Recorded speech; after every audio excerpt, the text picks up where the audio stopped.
que es Andrés Guacurari. Y el otro, la otra presentación, bueno, me toca muy de cerca, pero mis colegas son los que van a hablar sobre una experiencia de un grupo editor que se llama Zarpazo, que está trabajando en esto de vincular la historia que se produce en la universidad con los docentes en la escuela media. Así que bueno, eso simplemente vamos a darles el lugar a ellos, que son los protagonistas. El día de hoy, y es algo que quise decir al principio, disculpen, es un día de paro docente, de lucha nacional del CONICET, el reclamo de mejores condiciones salariales de los docentes, el reclamo de mejoras salariales para investigadores y becarios, y el reclamo de mayor presupuesto para la educación pública, el reclamo de mejores condiciones salariales para los no docentes de las universidades públicas, y el reclamo de mejor financiamiento y ampliación y sostenimiento de las becas y de todas las políticas que respaldan a los estudiantes. Nosotros hacemos esta actividad hoy sosteniendo esos principios y esas banderas de lucha, sabiendo que, bueno, es un día de paro, pero la actividad estaba programada hace mucho tiempo, el espacio estaba reservado, así que, bueno, lo hacemos igual, pero marcando esas demandas y esas luchas que entendemos que esto también es una forma de mostrar lo que la universidad pública produce. Bien, le paso la palabra a Alexander. ¿Qué tal? Buenas tardes a todos. Bueno, en primer lugar, agradezco la invitación por parte de los organizadores del evento. Y bueno, justamente estoy muy contento además de compartir en esta ocasión con los docentes que son tan admirados por mí en este caso. Y bueno, la propuesta que yo traigo es algo que estuve trabajando ya en el último año. Yo me enfoco en el estudio de la historia y la historiografía y los usos del pasado, pero en este caso puntualmente me enfoco en la polémica historiográfica inicial, digamos, que surgió en torno al estudio de Andrés, por esta figura que por ahí muchas personas ya conocen, sobre todo los que son de Misiones, ¿no? Pero bueno, mi interés está focalizado en contraponer, digamos, dos miradas antagónicas que surgieron en torno al estudio de este prócer, al que hoy consideramos prócer, en la provincia de Corrientes a fines del siglo XIX y comienzo del XX, y fundamentalmente en el territorio nacional de Misiones a partir de la década de 1940. Bien, para comenzar esta charla, este recorrido, me gustaría mencionar que bueno, los sujetos de estudio son intelectuales polifacéticos, es decir, personas que ya en el siglo XIX no se encargaban de estudiar, por ejemplo, de manera profesional e histórica, sino que en ese momento estos intelectuales se dedicaban a la lingüística, a la filosofía, a la literatura, ¿no? A la cuestión política, o incluso, bueno, la mayoría de ellos venían de áreas referidas al derecho o la educación, por ejemplo. Y bueno, entre estos primeros historiadores tenemos a la figura de Manuel Florencio Mantilla. Y seguidamente, ya a partir de la década del 20, a Hernán Félix Gómez para la parte correntina. Y en el caso misionero lo que tomo es los intelectuales también polifacéticos de la Junta de Estudios Históricos de Misiones. Para poner en discusión, digamos, la idea inicial, me gustaría hacer un recorrido más histórico en torno a Andrés Guacurari, una figura de la cual pareciera que sabemos mucho, pero en realidad no es así, digamos. En realidad hay muchos misterios con respecto a dónde nació, en qué momento nació. Algunos dicen que nació en Santo Tomé, otros en San Borja. Algunos consideran que nació en la década de 1780, otros en la década de 1770. Y sobre todo, también es un enigma dónde falleció y en qué circunstancias, digamos, porque las fuentes no indican qué pasó con él después de 1821. Justamente el profesor Cantero es uno de los más estudiosos del recorrido histórico de la figura de Andrés Guacurari. Y por otra parte, bueno, los historiadores que yo estudio se enfocaron sobre todo en la etapa que va desde 1814 hasta 1819, que es justamente donde más importancia tiene la región que hoy integra a la provincia de Misiones. Sobre todo, bueno, en línea con estos ideales de José Gerardo Ortiz que florecieron de manera posterior a la Revolución de Mayo en las primeras décadas del siglo XIX. Y acá me gustaría destacar, digamos, un episodio importante que tuvo lugar en 1819, cuando Andresito interviene en la ciudad de Corrientes. justamente en favor de Juan Méndez, Aníbal Artigas, que fue depuesto, y permanece en el gobierno de Corrientes durante un año. En este mandato, si se quiere, lo que hace es entrar en tensión con la élite dirigente correntina, que bueno, como toda clase dirigente era la que mantenía una especie de control político y económico con mucha relevancia en la provincia de Corrientes en ese momento, y que bueno, justamente su interpretación después de la historia por parte de sus descendientes va a marcar una postura clara relacionada a este hecho político. Bien, volviendo entonces a lo que a nosotros nos interesa, que es la cuestión de las interpretaciones, me gustaría mencionar nomás que bueno, a finales del siglo XIX entonces comienzan a estudiar Andresito, sobre todo focalizando en este episodio de 1819, a partir de su intervención en Corrientes, y utilizando algunas memorias de sus ancestros. Mantilla sobre todo comienza a definirlo como una persona salvaje, anárquica, que viene a interrumpir el proceso civilizatorio de Corrientes en favor de una anarquía liderada sobre todo por indios. Es decir, ellos consideran como una cuestión de bajeza, si se quiere, que un indio, el etnia guaraní, ocupe la ciudad de Corrientes y que además lidere esas tropas constituidas sobre todo por guaraníes y que someta a la clase dirigente. Ellos la tachan en este momento como una invasión. Y estas primeras interpretaciones de la figura de Andresito se manifiestan sobre todo en su libro estructural, digamos, de la historiografía correntina, que es Crónica Histórica de la Provincia de Corrientes. Esta imagen va a quedar muy fuerte en la sociedad. Tal es así que, bueno, durante mucho tiempo se reprodujo esta idea, no solamente en el círculo intelectual, sino también en las escuelas, por ejemplo, porque se utilizaba como un material de consulta. Y después Hernán Félix Gómez, ya en la década de 1920, comienza a hacer una especie de revisión, si se quiere, porque usualmente la figura de Andresito queda atada a la figura de José G. Basso Artigas, quien es el padre adoptivo de Andresito.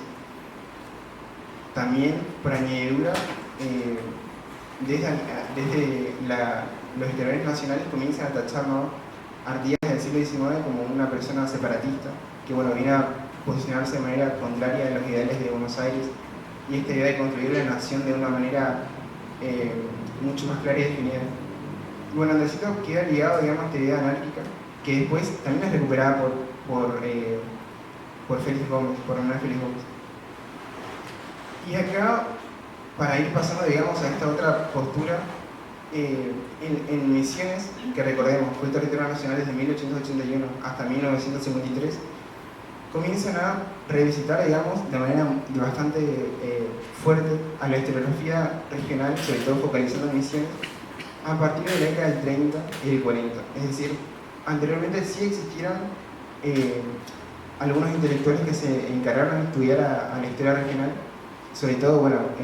Clotilde González de Fernández Ramos y Raimundo Fernández Ramos, pero la historia se institucionaliza a partir de la creación de la Junta de Estudios Históricos de Misiones en el año 1939. Este momento, digamos, va a ser puntual porque la cultura política está marcada por, entre otras cuestiones, la búsqueda por provincializar el territorio de Misiones. Misiones entonces consideraba, la élite, misionera, parte de la élite misionera consideraba que tenía las condiciones, ya sea políticas, económicas y sociales, para convertirse en provincia por la cantidad de habitantes que tenía, por su aporte, digamos, económico al sector productivo nacional. Y esto se tradujo en demandas de diversa índole, entre ellas, bueno, la cuestión cultural y sobre todo la académica. En este sentido, estos primeros estudios en torno a la historiografía regional misionera están atravesadas por esta idea de bueno, provincializar a Misiones. Y en esa búsqueda por reconstruir, digamos, el pasado, ellos recuperan la figura de Andresito, y acá es una palabra que se manifiesta de manera reiterativa en sus producciones, que es la idea de rescate, ¿no? Ellos consideran que Andresito debía ser rescatada de la historiografía misionera e incluso de la historiografía regional y nacional, para volver a ponerlo en ese panteón, digamos, que la historia nacional siempre lo negó. Entonces, hasta ese momento, básicamente era casi un desconocido a nivel nacional Andresito, y en Corrientes era considerado un salvaje y anárquico. Ellos lo que hacen es recuperar la figura de una persona que pudiera vincular a tres dimensiones. En primer lugar, bueno, una relación un poco más directa con las misiones jesuíticas, experiencia misional que tuvo lugar en esta región desde el siglo XVII en adelante, y que bueno, Andresito, al ser parte de la comunidad guaraní también era una especie de descendiente, ¿no?, de esa larga tradición jesuita. Y por otra parte, la figura de alguien que tiene una relevancia marcada durante los procesos emancipadores de la Revolución de Mayo. Y la última cuestión, más vinculada a la soberanía nacional, si se quiere, es las diversas batallas que libró Andresito en favor de la defensa del territorio que actualmente es la provincia de Misiones, como por ejemplo la batalla de Apóstoles, y en enfrentamiento con otros enemigos paraguayos y brasileños, entre ellos la figura de Francisco Chagas dos Santos. Entonces, ellos toman, digamos, estas características para construir, rescatar, pero sobre todo realizar un proceso de invención, digamos, de la figura de Andrés Opurarí, que bueno, terminó atravesando toda esta nueva visión, si se quiere, revisionista de la historia, y que bueno, al igual que la postura correntina, caló bastante fuerte en la sociedad. Entonces, bueno, se le atribuyeron características muchas veces anacrónicas, por ejemplo, la cuestión de la soberanía nacional, cuando no existía el Estado Nacional en ese momento, como también otras características que hacían a la figura como una persona, digamos, que casi era un semidioso, con esta cuestión de que hablaba varios idiomas, que escribía de manera letrada, que reunía en sí mismo la categoría de indígena, pero también de civilizado, en esta oposición, digamos, de civilización y barbarie, que para ellos no representaba una contradicción. Y bueno, una serie de atributos, por ejemplo, ya que en su tesis de maestría también recupera algunos de estos elementos, que bueno, sus representaciones incluso lo manifestaban como una persona con la ropa tradicional de los indígenas, pero también de los gauchos de la Pampa, y también algunos elementos como por ejemplo la camisa de los gauchos rioplatenses de la década de 1920. Esto es algo interesante porque básicamente tenemos entonces un escenario bastante dispar, ¿no? La figura de un salvaje y de un corriente, y sobre todo, ya en la década del 30 y 40, la figura de un prócer, no solamente misionero, sino también nacional, que debía ocupar, digamos, el lugar que tiene San Martín o Belgrano en la historia nacional. Y bueno, esto básicamente es lo que yo venía trabajando, que si bien me centro en el análisis de la polémica historiográfica, me interesa traer a colación que bueno, estos elementos siguen presentes hoy en día. Y bueno, hay estudios de algunos colegas que recientemente estudiaron la utilización política de la figura de Opurarí en relación a, por ejemplo, la renovación. Pero también en la propia Corrientes, ¿no?, el itinerario de la imagen de Artigas fue diferente. Hoy en día no tenemos solamente esa imagen anárquica o salvaje de Andresito, sino que también, sobre todo en la parte de la costa del Uruguay, hubo toda una reivindicación en la cual también valoran los aportes positivos de Andrés Opurarí en la historia correntina. Y bueno, algo que quería mencionar es que justamente el año pasado, en los últimos meses, creo que en noviembre o diciembre, cayó una estatua en la costanera de Corrientes, que era la estatua de Andresito, y bueno, un sector salió a demostrar, digamos, públicamente que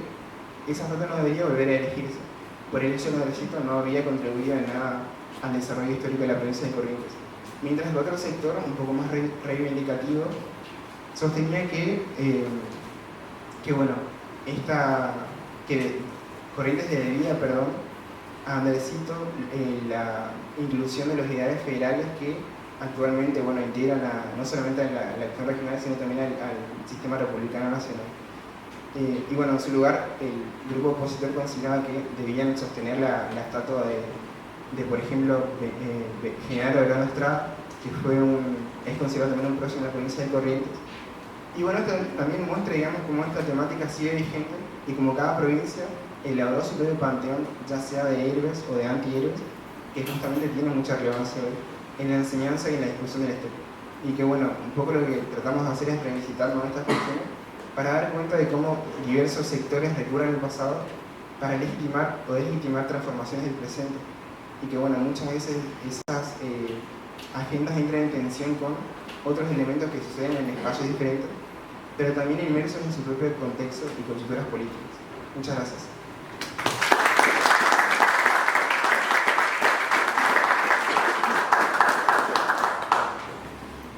Bueno, muchas gracias.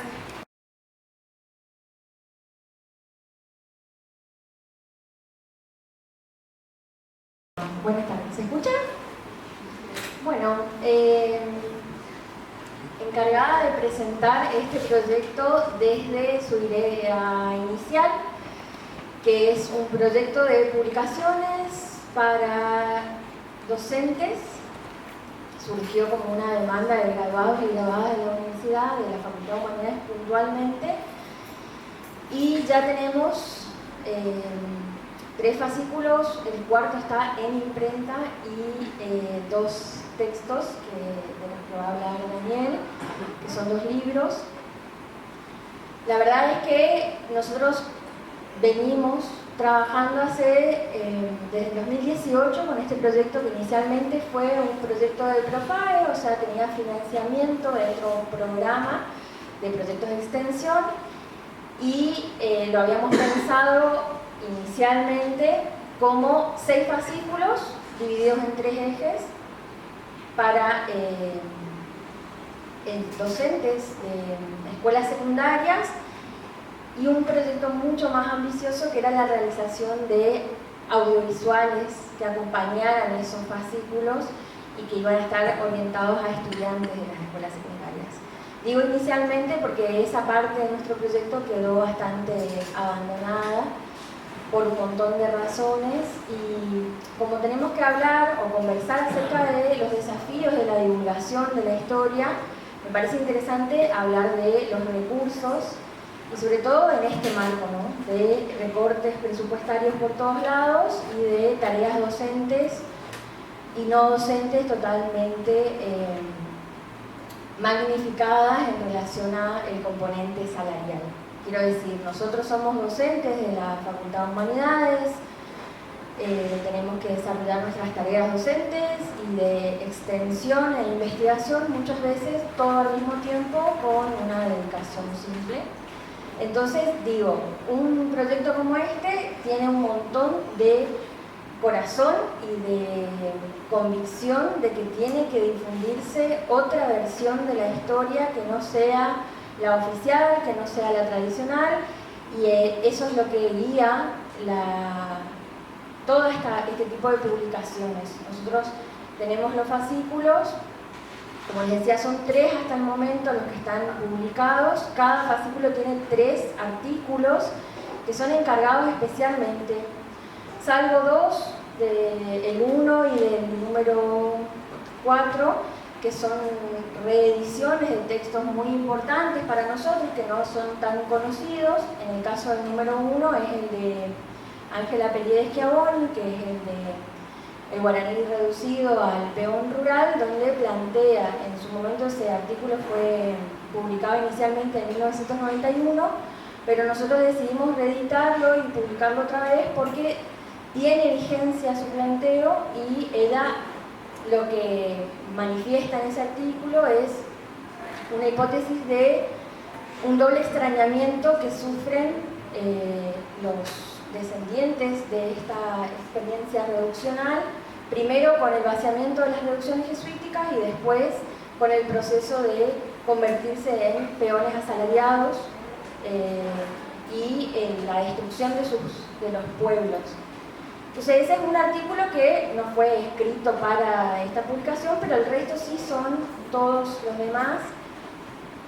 fueron presentados a los autores, que a su vez son investigadores de la facultad, muchos de ellos,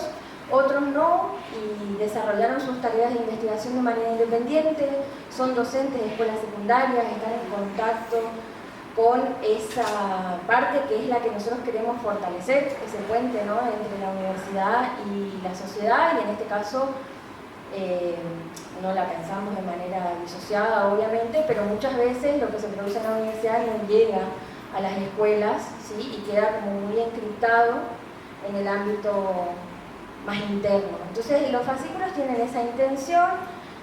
Bueno, voy a agarrar mis notas solo para no olvidarme de la secuencia, pero voy a ser breve.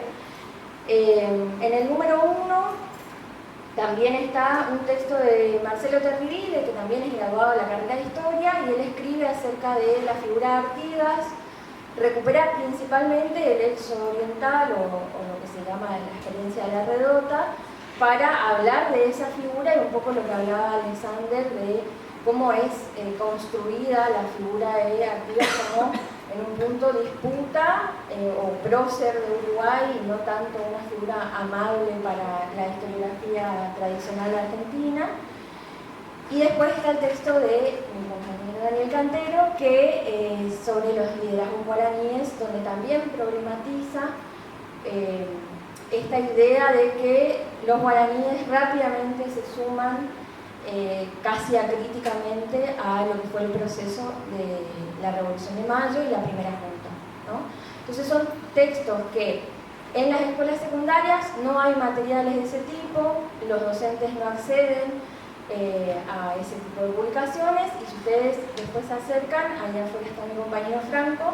tiene los fascículos, son fascículos de 32 páginas o de 36 páginas, o sea, están en un formato bastante breve. Todos los artículos abordan alguna problemática novedosa y avanzo hacia el 2. ¿Estoy bien de tiempo? ¿Sí? Me faltó decir que el número 1 y el número 2 son parte de un eje que se llama Sociedades, Fronteras y Conflictos en el siglo XIX. El número 2 tiene 3 artículos también, uno de Esteban Esnijur, que habla sobre el proceso de poblamiento, pero de la franja del Uruguay, que por ahí tampoco se estudia o se conoce tanto, y aborda esta cuestión de desmitificar Misiones como un espacio vacío después de la experiencia de expulsión de los jesuitas. Después tenemos el texto de Norma Oviedo, que se para sobre esta franja del Paraná y habla de la experiencia del campamento de la Rinconada de San José, hoy actualmente en este territorio de la ciudad de Posadas, los intercambios, la actividad socioeconómica, muy situada en una idea de frontera, ¿sí?, y de intercambio entre estos que hoy son países, Argentina y Paraguay, pero que en ese momento tenían otro tipo de configuración política de límites y demás. Y finalmente, un artículo que para mí es bastante señero, en el sentido de que aborda la problemática de las poblaciones y de los integrantes de la hoy comunidad llamada afrodescendiente, que no es tan conocida también ese tipo de abordaje, porque lo que plantea la autora, que es Patricia Salas, es que Misiones está como trazada, digamos, por la experiencia jesuítica, las reducciones, los guaraníes, y después hay un salto hacia la experiencia de los colonos europeos, digamos, y en el medio pareciera que toda esta configuración social, política, cultural, no tuviera otros elementos de otro tipo de poblaciones y de otras experiencias culturales. En ese sentido, Patricia Salas habla sobre los afrodescendientes también en la experiencia. Se va un poco del eje temporal, porque ya llega hasta 1930, pero nos ayudó también cuando pensábamos las publicaciones a conectar con el número 3, que ya es parte de otro eje, y ahí ya cierro con esto. Es un eje que se llama Economía, Estado y Luchas Obreras del siglo XX, también tiene 3 artículos. El de Luke Pike, que habla sobre todo el proceso político y administrativo del territorio nacional de Misiones, su dinámica demográfica, la configuración de esa figura, ¿no?, de Misiones que hasta que se realizó la provincialización, que también mencionaba Alex, fue un territorio nacional como tantos otros espacios, y cómo se inserta en el espacio nacional, pero desde esta región, desde la frontera, con sus características, y hay, bueno, todo un desarrollo en ese sentido. María Cecilia Gallero trabaja desde Puerto Rico la experiencia de la colonización, y ahí habla de la colonización oficial, la colonización privada, distingue entre la limítrofe y la de ultramar, y también va como poniendo algunas cuestiones de historia social, cultural y ambiental en relación a cómo es la ocupación del espacio por parte de los colonos y lo que impacta luego, ¿no?, en la configuración de la provincia vuelvo a decir, situada desde Puerto Rico. Y el último trabajo es el de Diego Schroeder, Mali, que hace poco presentó la parte 2 de su libro y que habla sobre la experiencia de la organización de los trabajadores obreros rurales en San Ignacio, que era una zona de yerbales no naturales, sino artificiales, y hay toda una experiencia muy interesante de organización de esos trabajadores, de lucha con la patronal, de lucha con la Liga Patriótica Argentina, de conexión con otras luchas que sucedían en ese momento, 1920, 1921, en la Patagonia, en la experiencia de la forestal. Entonces ahí Mali hace un desarrollo basado, centrado o poniendo el foco, digamos, en Eusebio Mañasco, que fue uno de los líderes de esas huelgas obreras, y bueno, una experiencia también muy interesante y poco conocida, vuelvo a decir, en los textos que circulaban hasta el momento de historia regional. Eso es, por un lado, la parte de los fascículos y lo que nosotros venimos trabajando. Ahora, les decía al comienzo, el número 4 también tiene un artículo que sí es una reedición de Francisco Machor,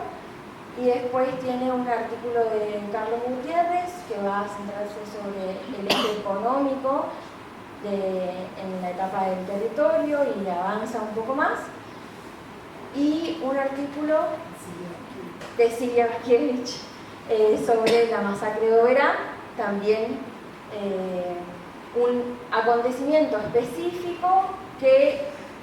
salvo por este tipo de producciones, el de Silvia, que tiene un libro editado por la editorial universitaria, y algunos otros textos como el de Guillermo Castiglioni, es poco conocido, ¿no?, como un acontecimiento histórico donde también hubo un enfrentamiento muy fuerte entre los colonos y, bueno, un episodio represivo. Digo, todas estas temáticas están pensadas para que los docentes a su vez las puedan transponer o traducir de alguna manera a la enseñanza de la historia regional en las escuelas de la provincia de Misiones, y en ese sentido el desafío es llegar a esos docentes con este tipo de publicaciones, que circule esta información. Nosotros optamos por imprimir los fascículos y tener ese texto, ese recurso, así de manera más física, y hay toda una cuestión ahí de construcción del proyecto, por qué tiene esas características. Ayer hablábamos con Alicia Rivas en la radio de la universidad y decíamos cuáles son estos desafíos, y un poco es sostener este tipo de proyectos, ¿no? Sostenerlos materialmente, porque implican para nosotros la venta de los fascículos, es lo que permite la impresión de nuevos materiales, nadie saca un peso, al contrario, ponemos dinero en este proyecto y un montón de tiempo. Por eso también tomo esto que decía Katia al comienzo, la importancia de la producción científica y de la divulgación científica. También poner en valor el trabajo de cada uno de nosotros y de nosotras que sostenemos este tipo de prácticas y hacemos este tipo de eventos y queremos llegar a la comunidad, pero tenemos un montón de barreras, ¿no? A mí me alegra un montón que hoy vinieron un montón de personas, de mis estudiantes, ex estudiantes, amigues, compañeros de lucha, y la invitación es a divulgar este proyecto, ¿sí?, para acceder a llegar a más personas y tener, vuelvo a decir, una visión diferente, crítica, más reflexiva, que junte la producción que se hace en la universidad con lo que demanda la sociedad, y que nos permita, como historiadores a nosotros y a nosotras, pensar en el pasado y poder proyectar qué queremos hacer y hacia dónde queremos ir y cómo queremos construir otra sociedad. Bueno, listo, me detengo porque si no...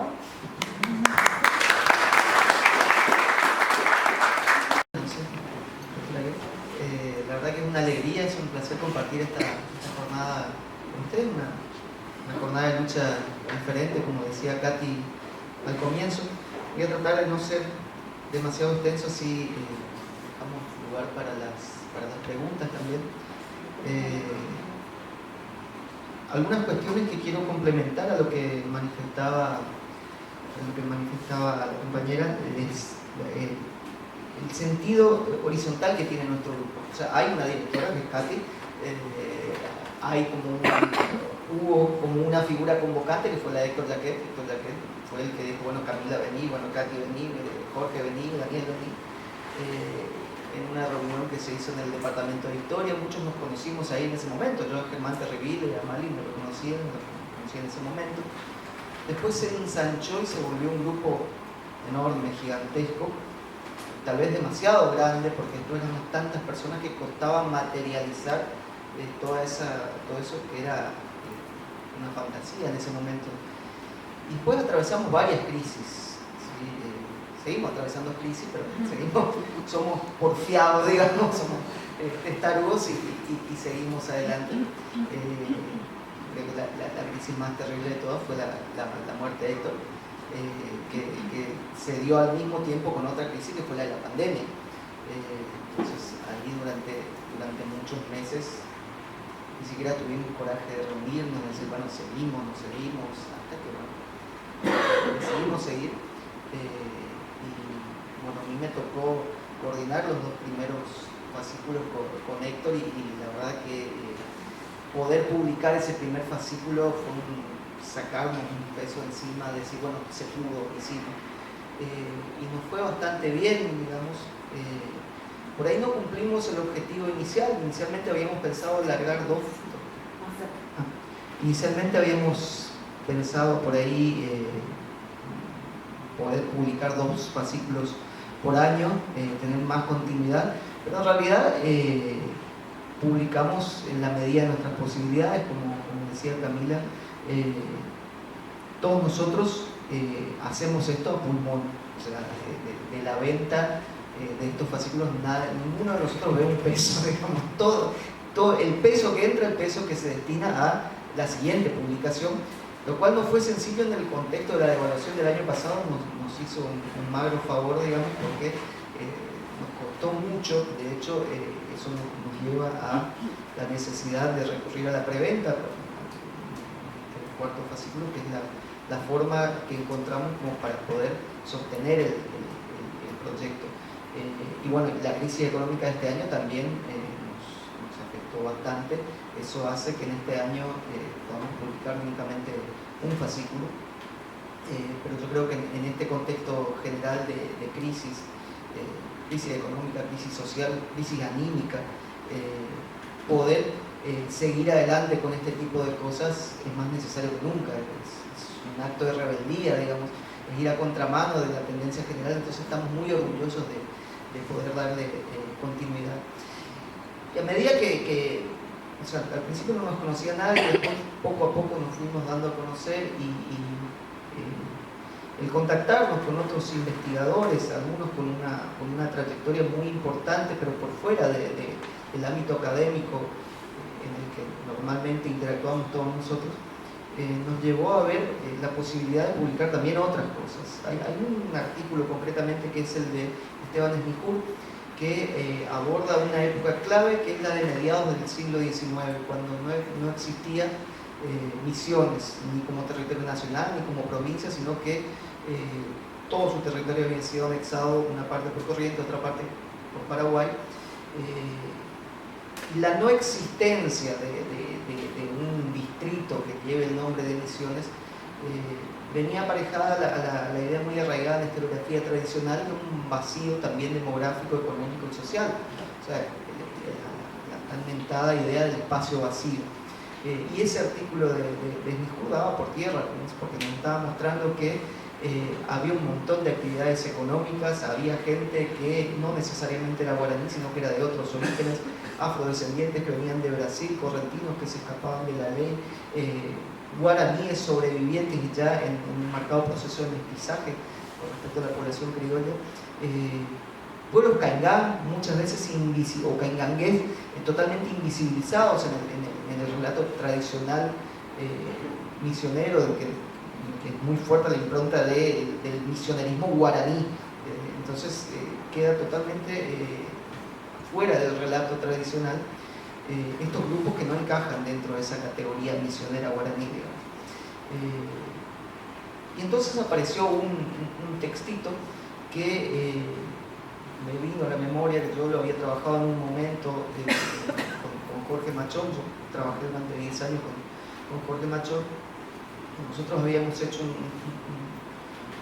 una pequeña ponencia que presentamos en una jornada de poblamiento que se hacía en el Instituto Montoya. Logramos reconstruir mínimamente la historia de vida de un antiguo poblador del Alto Uruguay, Joaquín Rivero Macena, que a través de esa biografía que tratamos de reconstruir a partir de indicios provenientes de diferentes lugares, empezamos a ver también este contexto del Alto Uruguay con cosas que por ahí no eran tan conocidas. Y utilizamos un texto que también utilizó Nihur en ese trabajo, que es El territorio de misiones de Francisco Rabe. Un texto muy raro, creo que el único ejemplar que existe en Misiones de su edición original está en la biblioteca Caulurungual, pero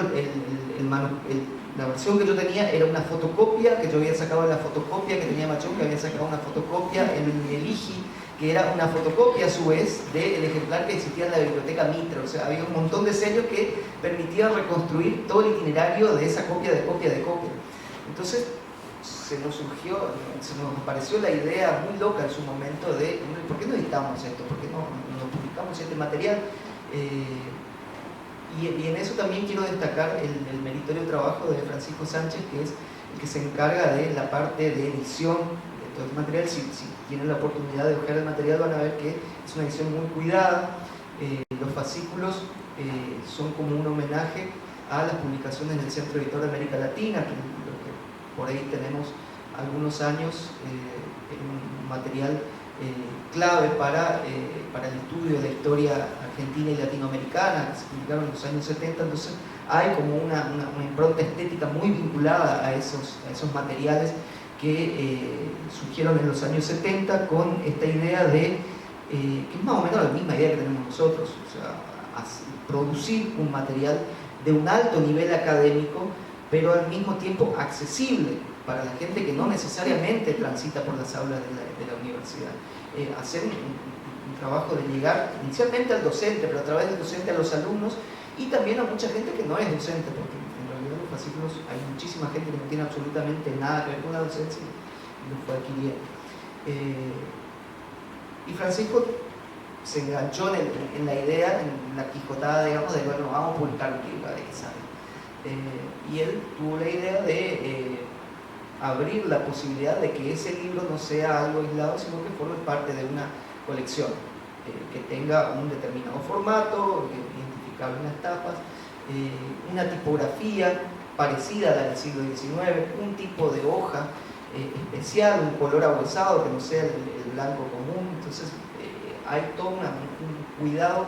muy minucioso en la parte de la presentación visual, a fin de lograr un libro que sea placentero y no solamente útil en términos académicos. Y el texto de Rabe se prestaba,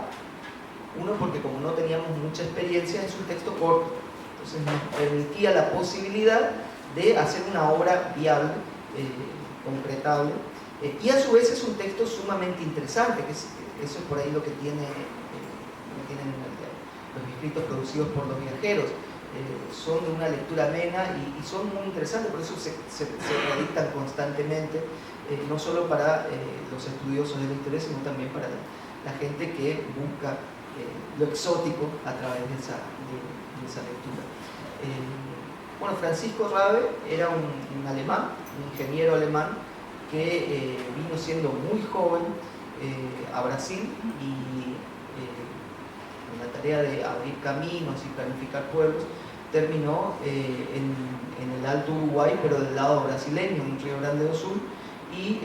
en una de sus expediciones cruzó a la Argentina y tuvo una impresión muy fuerte de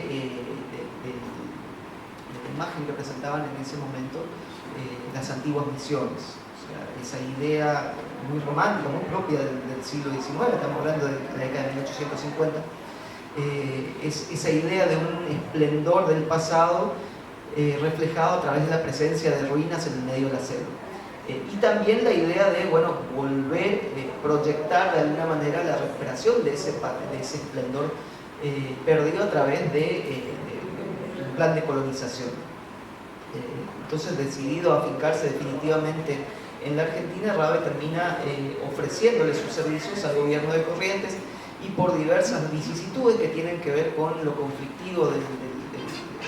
ambiente político de la época, los enfrentamientos, las guerras civiles, esto hizo, y también la insolvencia económica de Corrientes en un momento en el que se estaba organizando el Estado Nacional y la separación de Buenos Aires, hizo que Corrientes no tuviera los fondos necesarios como para llevar adelante ese proyecto que proponía Rabe.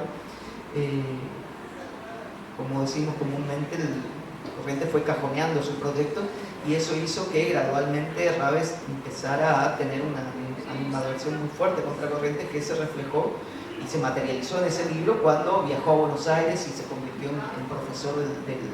recientemente creado Colegio Nacional de Buenos Aires. Entonces publicó esta obra con una tirada muy baja, o sea, en su mismo momento de edición no tuvo demasiada circulación. En plena guerra de la Triple Alianza publica un libro que se llama El territorio de Misiones, que es muy interesante porque su nombre ya está reflejando el proyecto y lo que propone Rabe, que es la separación y la desvinculación de Misiones con respecto a Corrientes.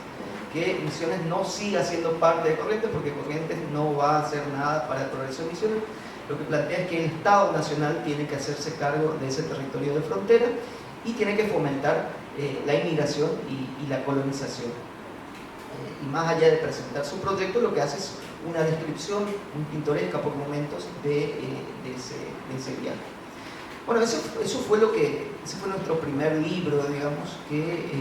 tuvo una relativamente buena aceptación, y nos generó el entusiasmo necesario para seguir adelante con esta colección. Cada libro no solo es la revisión de las fuentes, sino va precedido de un estudio preliminar. En este caso, el estudio preliminar, que hice yo el libro de Rabe, requirió una pequeña tarea de investigación para tratar de reconstruir esto que les decía, de quién era Rabe, desde dónde escribía, con qué intencionalidad. De hecho, al momento de publicarlo, después de la publicación tuvimos acceso a información nueva que no manejábamos en un primer momento, y nos obligó a ampliar en una segunda edición ese prólogo, porque no siempre nos pasa cuando uno instala un tema, después viene, pero yo tengo tal información, se enriqueció y pudimos reconstruir un poco más la trayectoria vital de Rabe, que murió siendo muy joven. El segundo libro que publicamos, apostamos también a un texto de un viajero, que es Juan Bautista Ambrosetti. Juan Bautista Ambrosetti hizo 3 viajes al territorio nacional de Misiones, y es uno de los pocos viajeros que recorrió prácticamente todo el territorio de Misiones de esa época, e incluso los territorios vecinos, tanto del Paraguay, los rivales del Tacuncú, por ejemplo, e incluso las misiones orientales, y eso lo reflejó en sus libros de viaje. Fue uno de los primeros en elaborar algún estudio sobre el folclore de Misiones, también lo publicó, y en su tercer viaje llegó hasta la zona más recóndita, podríamos decir, de Misiones, que es San Pedro. Y se contactó en ese momento con las comunidades Caingán de San Pedro, en pleno proceso de mestizaje y de incorporación a la sociedad occidental capitalista, digamos. Estos caingangues, que el propio Ambrosetti dice de una manera casi da a entender como que su futuro ya está sentenciado, van a desaparecer, no van a sobrevivir los caingangues, no porque van a morir, sino porque se van a mestizar. Ya van perdiendo elementos de su cultura. Eso es lo que él dice: bueno, vamos a rescatar lo que se puede en este momento, porque estamos frente a un pueblo que está por desaparecer, que efectivamente desapareció. Hoy hay caingangues en Brasil, en zonas circunvecinas, pero en Misiones prácticamente no hay ni siquiera toponimios. Fracrán es el único lugar de Misiones que tiene una palabra en lengua caingán. Pero no es una desaparición fruto de un genocidio, de una matanza, sino de el gradual mestizaje y esa incorporación que tienen los indígenas a los sectores populares. De hecho, hasta el día de hoy hay descendientes de los Caingangues y de Bonifacio Maidana, que era el cacique principal de ese pueblo. Hay descendientes que hoy se reconocen, pero ya como colectivo étnico no existe. Bueno,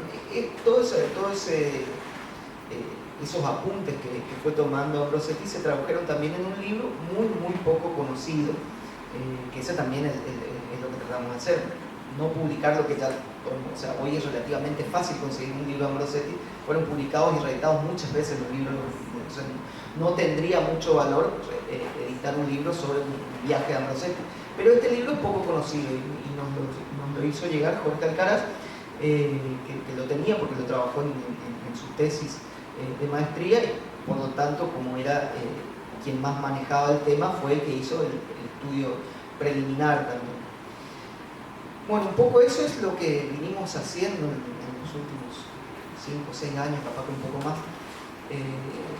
Tenemos muchos proyectos por delante. En principio hay 2 fascículos más que están en pleno proceso de elaboración. Camilo y Franco son los que están coordinando 2 fascículos que tienen un valor extraordinario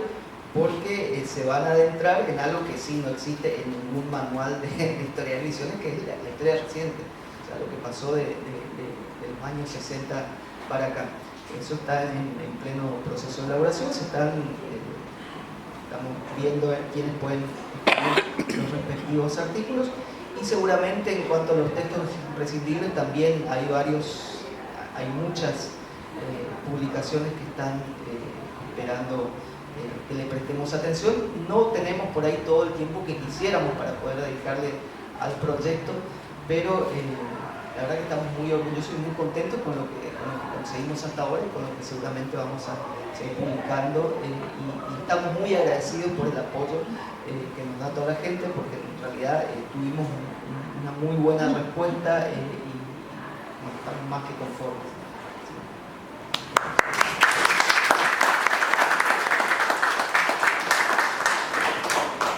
Bueno, muchísimas gracias, de verdad.